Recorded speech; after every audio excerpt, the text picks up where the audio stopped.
রাজধানীর মিরপুরের 13 নম্বর পিটিআই ভবনের বিপরীতে কালী মন্দিরের পিছনে 14 লেনের 7 নম্বর গলির শেষ মাথায় একটি টং দোকান থেকে উদ্ধার হওয়া পচাগলা ঝলসানো মরদেহটির পরিচয় মিলেছে। নিহতের নাম আলামিন। নিহতের প্রতিবন্ধী বোন শাহাতনের দাবি, আমার মার একটা পলট আছে, এই পলটটা নামার পরে আমার বাইরে বাইরেই রইলো।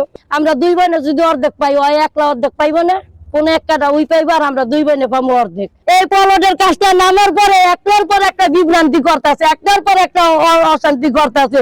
হয়তো খাইতেছে মাসে 80-90 টাকা ভাড়া পায়, আর আমরা ল্যাংরা টুন্ডা মানুষের বেশ ভাড়া থাকি। আমি প্রতিবন্ধী, ছেলে প্রতিবন্ধী, আমার মাও ছিল প্রতিবন্ধী, তারপর আমার ভাই প্রতিবন্ধী, আমার বোনের ছেলে প্রতিবন্ধী, দুজন আমরা ঘরের বাইরে 5 জন প্রতিবন্ধী। তার অভিযোগ আলামিনের মুখ ঝলসানো ছিল, জিহ্বা ও চোখ বের হয়েছিল।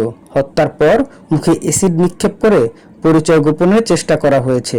তাই তার দাবি ঘটনাটি পরিকল্পিতভাবে ঘটানো হয়েছে।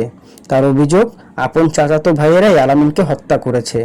আমার আপন চাচাতো ভাই তো মাইরা এরকম করে থিয়া দিছে, অনেকে আমার ভাইজার এরকম করছে, পরে যদি আমার এই মাইরা লাইলো এই বাড়ির লোভে। ভবিষ্যতে যাতে ওই সম্পত্তির আর কোনো দাবিদার না থাকে সেই কারণেই এই হত্যাকাণ্ড ঘটানো হয়েছে বলে তার দাবি। কাফরুল থানার তদন্ত কর্মকর্তা রুবেল মল্লিক জানান, দুর্গন্ধের উৎস খুঁজতে গিয়ে স্থানীয়রা টং দোকানের ভিতরে মরদেহটি দেখতে পান। ঝাড়ুটাও দিচ্ছে যে এখানে কোনো কিছু মরছে কিনা, পরে দেখছে না এখান থেকে গন্ধ বেরোচ্ছে। পরবর্তীতে তার বোনকে ডাকে, বোন যায়, আরো লোকজন যায়।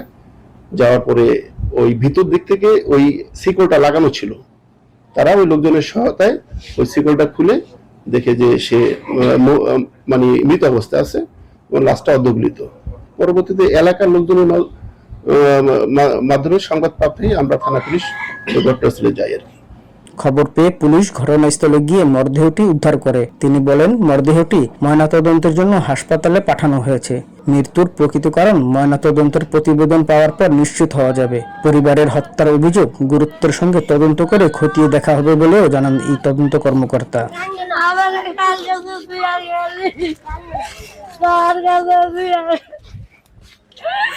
ও আল্লাহ গো, আল্লাহ তুমি আমি নিশ্চিত ভাই।